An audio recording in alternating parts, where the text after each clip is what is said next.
Catus Maximus here. I've got a Ridgid 1019 and a 1017. I suspect that there was probably a 1018 that was like an in-between large and small. These are Basin wrenches.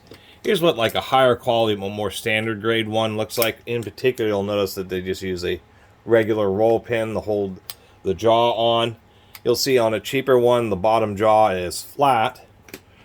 Where on these Ridgids, you can see that the bottom jaw actually has a curvature in it, so they grab a little bit better. On these Ridgids, they did come with a spiral roll pin, so as you can see, it's much thicker and heavier duty. Actually, this one, I picked these up at a garage sale for super cheap. I mean, I think I paid $5 for both of these or something. The roll pin was broken, and I was able to use a screw extractor to get it out. It was not easy, but somebody had put so much torque on this that I think what happened is this roll pin started to work itself out. It was halfway in there, and then it really got torqued. But the rest of the metal on this thing is actually strong enough to crack a spiral roll pin, so I'll end up having to order one of those. Anyway, Basin wrenches.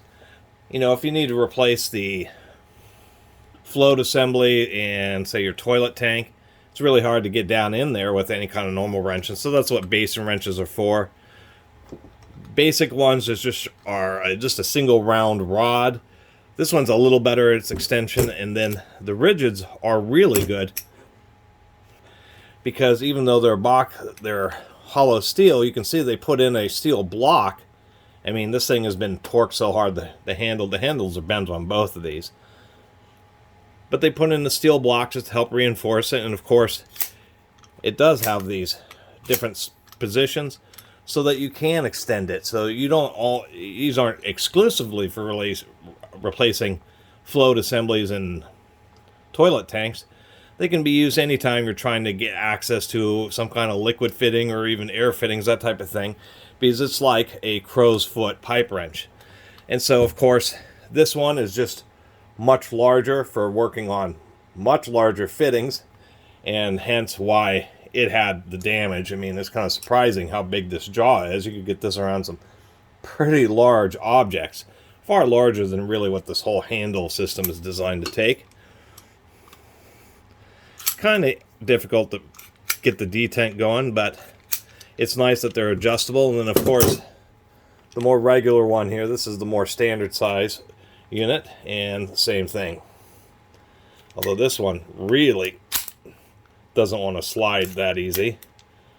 But these extension handle ones are just kind of nice because they don't have to be super long when you don't need them, but they do give you extra reach when you do.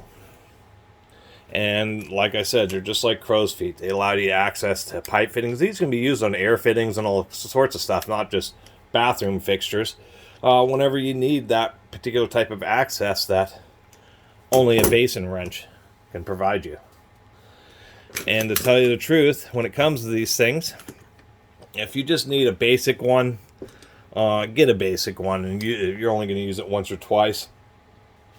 Otherwise, try to find something a little better that has an extension. If you want something particularly nice, these Ridgids really are several steps above. They're several steps above the basic ones, and they're steps above even more premium ones. Just because, you know, one of the differences, we can see how this square has been machined down, where if we twist this, we can see that round section on the Ridgid just gives a little, because it's round, it just gives a little bit more material. Spiral, you know, things like spiral roll pins, little things that actually set these Ridgids apart. And just wanted to make a little video about them. Anyway, really appreciate everybody who's been watching. See you next time.